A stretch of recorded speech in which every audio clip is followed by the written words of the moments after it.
Love infinite में आप सभी का बहुत बहुत स्वागत है। ज्योतिष के थ्रू ट्विन फ्लेम जर्नी को जान रहे हैं आप। पार्ट 4 तक आप देख चुके हैं, बहुत कुछ समझ चुके हैं और क्वेश्चंस करते हैं कमेंट बॉक्स में। अच्छा लगता है उनके जवाब में इसी वीडियो में, नेक्स्ट वीडियो में दे देती हूँ, देने का प्रयास करती हूँ। ठीक है, ट्विन फ्लेम जर्नी में क्यों है राहु अड़चन, इसके बारे में आज हम देखते हैं 12वें योग के थ्रू। 11 योग तक हमने डिस्कस कर लिया था। अगर आप नए हैं सब्सक्राइबर और ज्योतिष से ट्विन फ्लेम जर्नी के बारे में सीख रहे हैं मेरी वीडियोस के थ्रू, तो फिर आप पहले 4 पार्ट्स को भी देख लीजिए। ठीक है, चलिए अब चलते हैं 12वां योग। यदि शनि 7वें भाव में है और राहु से दृष्ट है, इसका मतलब है कि शनि केतु युति 7वें भाव में बन रही है। तो इसका मतलब है कि आप ट्विन फ्लेम तो जरूर हैं, लेकिन पास्ट लाइफ कर्मास के हिसाब से ट्विन फ्लेम इस जीवन में मिलने की बहुत कम संभावना है। कहते नहीं हम कि ट्विन फ्लेम जर्नी में हम हैं तो सही, हमें तो ऐसा लगता है कि कोई ना कोई है जो हमें कंप्लीट करेगा, या है कोई ना कोई, लेकिन अभी तक कोई सामने ही नहीं आया। एज इतनी निकल गई, तो कई बार ये होता है कि वो मिलते ही नहीं है। बहुत सारे जन्म लेने पड़ते हैं, उसके बाद ट्विन फ्लेम रीयूनियन संभव हो पाता है। जिनके रीयूनियन हो चुके हैं उन्हीं से शादी भी हो गई है या बहुत अच्छा काम कर रहे हैं दोनों रीयूनाइट होकर, वो कई सारे पास्ट लाइफ कर्मास को क्लियर करके आए होंगे और पिछली कर्मों में, पिछले लाइफ, पास्ट लाइफ में वो मिले नहीं होंगे। कोई ना कोई अड़चन जरूर आ गई होगी। तो राहु जैसी अड़चन या राहु जैसे लोगों की अड़चन जरूर होगी। तो देखते हैं, पास्ट लाइफ कर्मा के हिसाब से ट्विन फ्लेम नहीं मिलते हैं, बहुत मुश्किल से मिल पाते हैं, क्योंकि आप जानते ही होंगे कि वैदिक ज्योतिष में राहु जो है मटेरियलिज्म का, मिसचीफ का, फियर, डिससेटिस्फैक्शन या ऑब्सेशन, जैसे टैरो रीडिंग में डेविल कार्ड होता है ना, बस वैसे ही, और इल्यूजन या भ्रम पैदा करने वाला पाप ग्रह माना जाता है।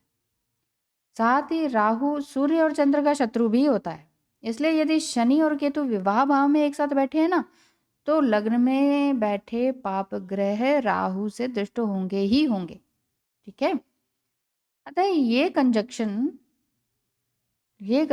ट्विन फ्लेम जर्नी बनाता है।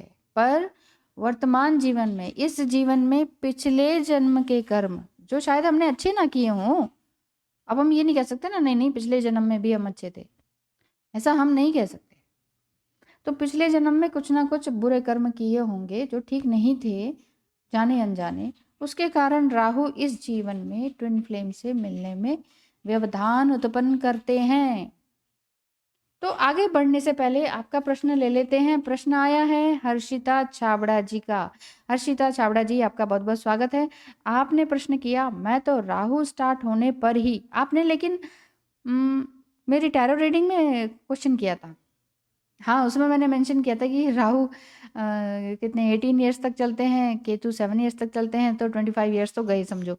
वो मैंने इसलिए कहा था कि राहु और केतु जो है ना हमारी लाइफ में बहुत सारी अड़चनें, चाहे फिजिकल हो, मेंटल हो, साइकोलॉजिकल हो, फाइनेंशियल हो, इस तरह की मति भ्रम कर देते हैं और बहुत सारे ऑब्स्टिकल्स ले आते हैं। बहुत सारे नार्सिसिस्टिक कार्मिक लोग हमारे सामने लाके खड़ा कर देते हैं। ये उस रीडिंग के लिए था।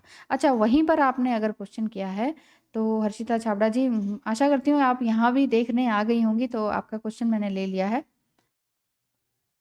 आपने क्वेश्चन किया है कि मैं तो राहु स्टार्ट होने पर ही अपने ट्विन फ्लेम से मिली, तो अब क्या? आपका आंसर हर्षिता जी देती हूँ। अगर आप राहु महादशा की शुरुआत में ही अपने पर्सन से मिल चुकी हैं, तो बताए गए योगों के अनुसार आप और आपका पर्सन ट्विन फ्लेम जर्नी में हैं।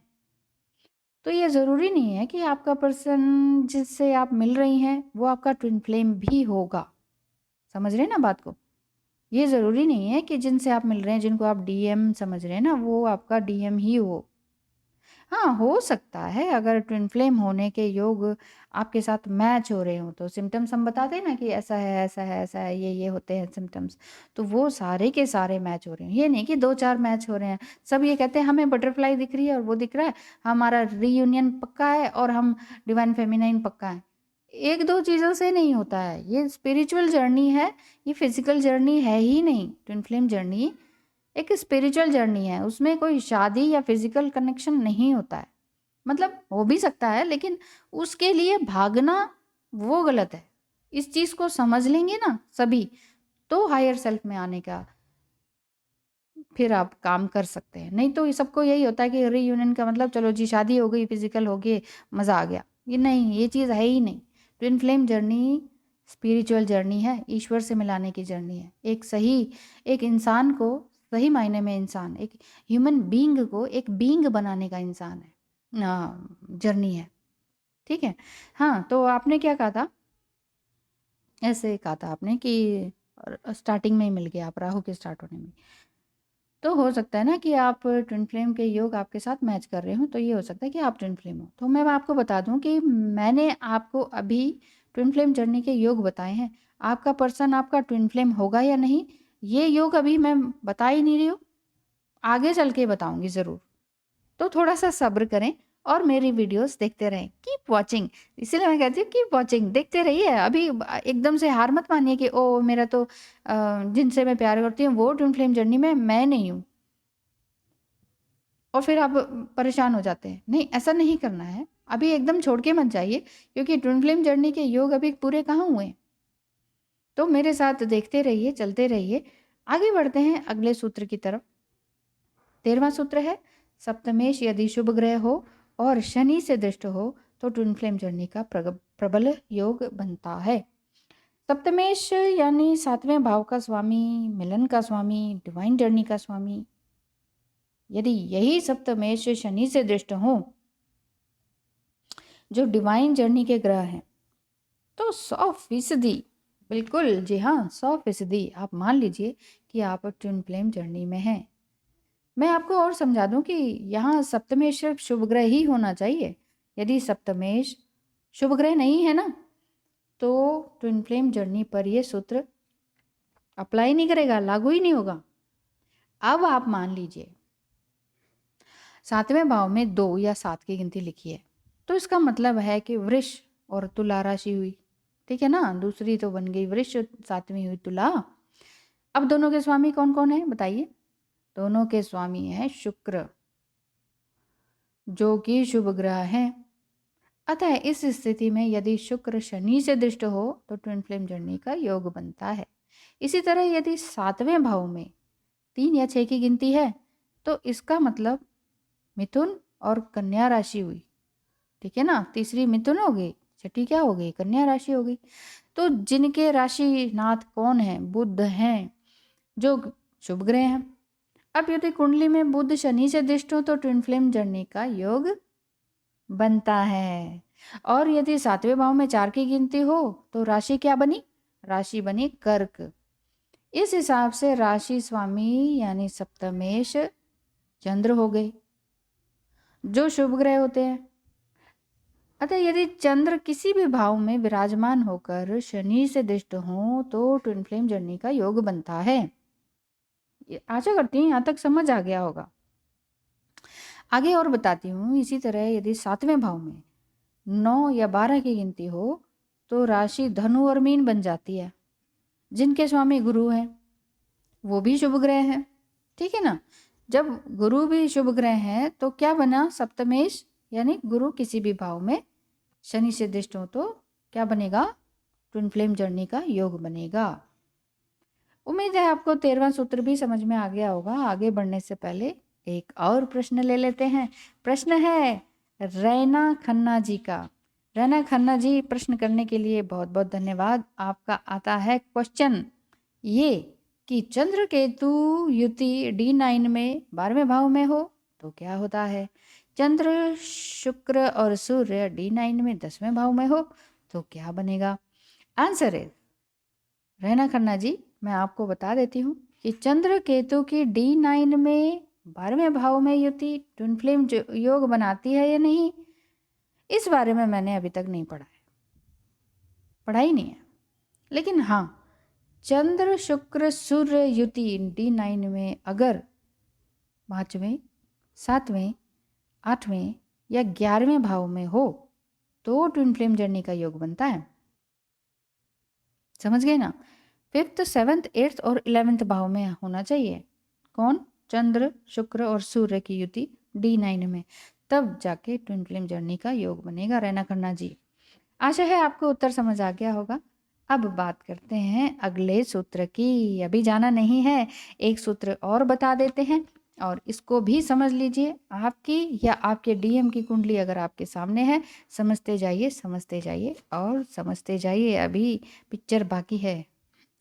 12वें भाव में यदि अकेला शनि विराजमान हो और सूर्य पर दृष्टि डाले तो ट्विन फ्लेम जर्नी का योग होता है, क्योंकि 12वां भाव मोक्ष का भाव होता है। और 12वें भाव का कारक ग्रह कौन है बताइए?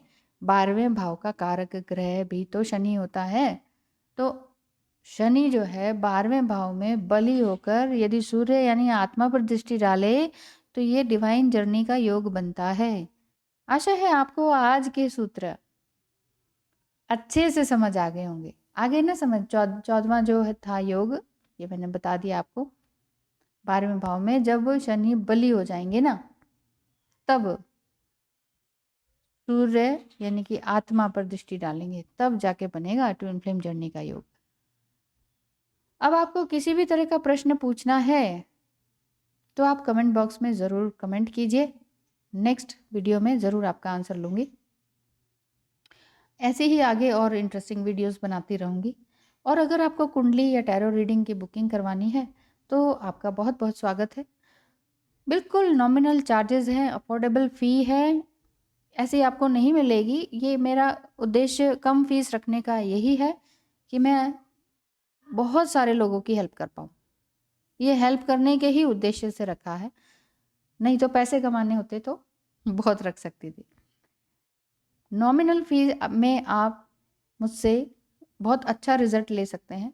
बहुत मेहनत करके मैं आपको बेस्ट सॉल्यूशन या बेस्ट रीडिंग ज़रूर देने की कोशिश करती रहूँगी आगे भी।